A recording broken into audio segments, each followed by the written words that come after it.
అందుకు చెప్పాడు, ఘనమైనటువంటి గురుని కరుణను పొంది వినిపించు బ్రహ్మ విద్యను. ఎవరికి?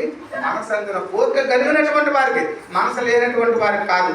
మనం ఇక్కడ ఉండి మనసు ఎక్కడో పెట్టి వాళ్ళు ఏదో చెప్పుకుంటున్నారండి, ఏదోలే మా గురువులు అప్పుడప్పుడు వస్తారండి సంవత్సరానికి ఒకసారి, వాళ్ళు ఏదో చెప్తారండి, గంట తర్వాత వెళ్ళిపోతారండి అనుకోవడం కాదు. ఈ బోధ వింటే జననం మరణం అన్నటువంటి భ్రాంతి లేకోకుండా చేసే బోధ ఎవరైనా చెప్పగలుగుతారు ఈ సృష్టిలోని? ఘనమైనటువంటి గురువు మాత్రమే చెప్పగలుగుతాడు.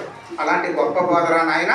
కానీ అలాంటి అందరూ కూడా అన్ని మతాల వారు, సిద్ధాంతకారులు, వీళ్ళందరూ కూడా నిలబెట్టినటువంటి బ్రహ్మం ఏదైతే ఉందో అది లేనిది, లేని వస్తువు నువ్వు నిర్ధారణ చేసుకోవాలంటే గురువే నీకు ప్రత్యక్ష దైవము, ఆయన అయితే నీకు చెప్పగలగని వేరే వాళ్ళు ఎవరు చెప్పలేరు అని చెప్పి దీక్షితులు వారు అతి సూక్ష్మంగా మనకు తెలియజేశారు.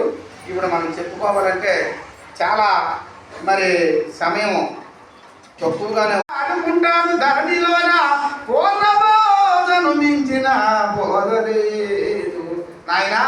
ఎన్ని అయితేనేమి శివరామ తీసుకున్న వారు ఏనాడైనా బయలుదేరి ఇది ఉన్నదని అన్నాడా? బయలుదేరి ఇది ఎప్పుడు లేని వస్తువురా ఆయన నిర్ధారణ చేశాను అన్నాడు. ఎన్ని అయితేనేమి శివరాముడు ఎన్నడైనా ఉన్నదన్నాడా? బయలులో ఉన్నదంటే ఆ బయలుదేరి ఎప్పుడు కూడా లేదురా నాయన. దండం విడిజారుకుంటాను ధరణిలోన. ఎక్కడ? ఈ భూమి మీద దండం విడిజారుకుంటాను ధరణిలోన. ఏమని?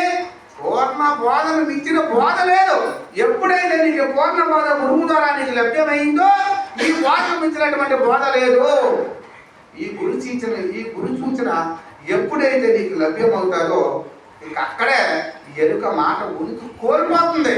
ఎలాగనో కొన్ని కట్టెలు తెచ్చి నువ్వు ఎన్ని లారీలు కట్టెలు తెచ్చి నువ్వు అగ్నిలో వేయు, ఒక్క పొల్ల కూడా మీద మిగులుతుందమ్మా. అగ్ని యొక్క దానికి ఏం చేస్తాయి? మొత్తం హరించిపోతాయి.